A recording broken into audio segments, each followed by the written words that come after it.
a beautiful scene here. We have a little arched bridge, a willow tree, a beautiful historic building here, built in 1770. This is Carpenter's Hall. It is an original building, not a reconstruction. So this is where the first Continental Congress was actually held in 1774. So history was made here in this building. It was built by the Educational and Professional Society for the local carpenters, and to this today it actually houses a small museum dedicated to the carpentry trades. So it is nice to go inside and visit. They have knowledgeable historians and volunteers who can tell you information about the area and the building and answer your questions. And you might want to take an extra deep breath and see what you smell when you walk into this museum, because there is a ghost in this museum who wants to get your attention by way of a stench.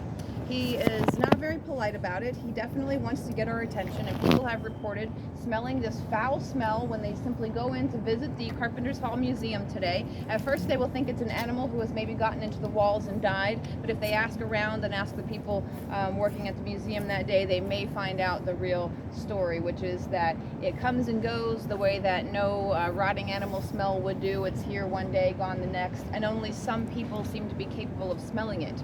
Not only that, but it dates back quite a ways. In the 1960s, there was a couple, the O'Connors, who were historic caretakers of this building. They resided in an apartment on the second floor, and they were the first account that we find anyway. Maybe people had smelled it before, but they were the first account that we find of it in the 1960s, these caretakers reporting the same terrible stench of death coming from a room just down the hallway upstairs from their living quarters.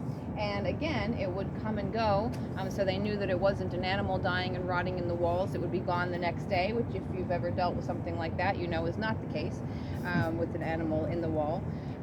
So they're living with this stench. They're wondering what's going on with it, and not long after it first appears, so to speak, because I don't know the verb for when a smell begins to smell, but not long after they first notice it, let's say, they begin to hear something from that same room. They hear in the nighttime bumping and thudding and scraping noises as if something terrible is happening there. Now, the first time they hear it, of course, they think someone's breaking in through the window. They run down there, there's nobody there.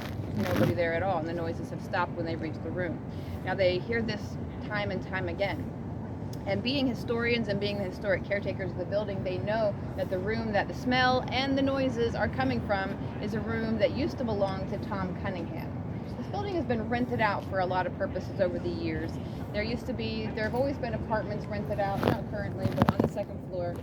And once there was a man named Tom Cunningham who resided in an apartment on the second floor, and at that same time, the ground floor tenant was the Bank of Pennsylvania. And on September 1st, so we're coming up on the anniversary here in a month, September 1st, 1798, the Bank of Pennsylvania, right in this building, becomes the site of America's first bank robbery. And the robbers make off with $163,000 in the money in the terms of the day. $163,000 robbed from the Bank of Pennsylvania. Now, there's no sign of obvious breaking and entering, so they figure it was an inside job. It was done by someone who has access, and in fact, the locks had recently been changed, and so the authorities arrest the locksmith and throw him in jail. Within a few days, their attention is taken away from the locksmith by a man named Isaac Davis, who lives in town, who begins going around town and depositing money all of a sudden in various banks, including the Bank of Pennsylvania. And the sums of money that he's depositing add up to $163,000, which is a familiar number that you heard a minute ago. That's the amount that was stolen from the bank. So this alerts the authorities' attention right away. They arrest Isaac Davis, and he folds like a cheap card table. He tells them almost immediately, yes, he did it, but he promises to give all of the money back if they'll just let him go, and he tells them it wasn't his idea anyway. It was this man named Tom Cunningham, who was the inside man who let him into the building that night, a man who resided on the second floor. Now, somehow, Isaac Davis convinces the authorities to let him go. They recovered all of the money, and in exchange for his confession and the information on Tom Cunningham, he never ends up serving any time. The authorities go with Isaac Davis to the apartment of Tom Cunningham to question him about the crime. Look at this guy. Oh my goodness. Oh, hi, Dougie. Snuffleupagus for Sesame Street. Yeah. So cute. And then these guys over here, you're going to see some of the cutest dogs on this. I wonder if they ever sniff anything when they go by Carpenter's Hall. like to sit one entire day and just watch people walking their dogs and see if the dogs seem to notice the smell from Carpenter Hall. So here's where the smell comes from. The authorities and Isaac Davis go to Tom Cunningham's room to arrest him and question him, and they find him dead on the floor. Now, it's 1798. It was 5 years before when the yellow fever epidemic struck Philadelphia and killed 10% of the population that year alone. 5 years later, the epidemic is sweeping through Philadelphia again. There's panic. It is hastily recorded that Tom Cunningham has died of yellow fever. And so that's where we believe the stench comes from. Tom Cunningham still trying to get someone's attention, because America's first bank robbery ended with the money being returned and nobody serving any time, no money actually being lost. But there was one man who did not survive the bank robbery, and we think Tom Cunningham is still a little salty about that, and so he wants to get our attention. But what about the bumping and thumping and scraping noises? We know where the stench is coming from. A decaying body smells bad no matter what it died from. But those bumping and thumping and scraping noises, we're thinking that it's a little too convenient that Tom Cunningham happened to drop dead of yellow fever right as Isaac Davis and the authorities were going to question him, and he could have told them that it wasn't all his idea, that it was Isaac Davis's idea.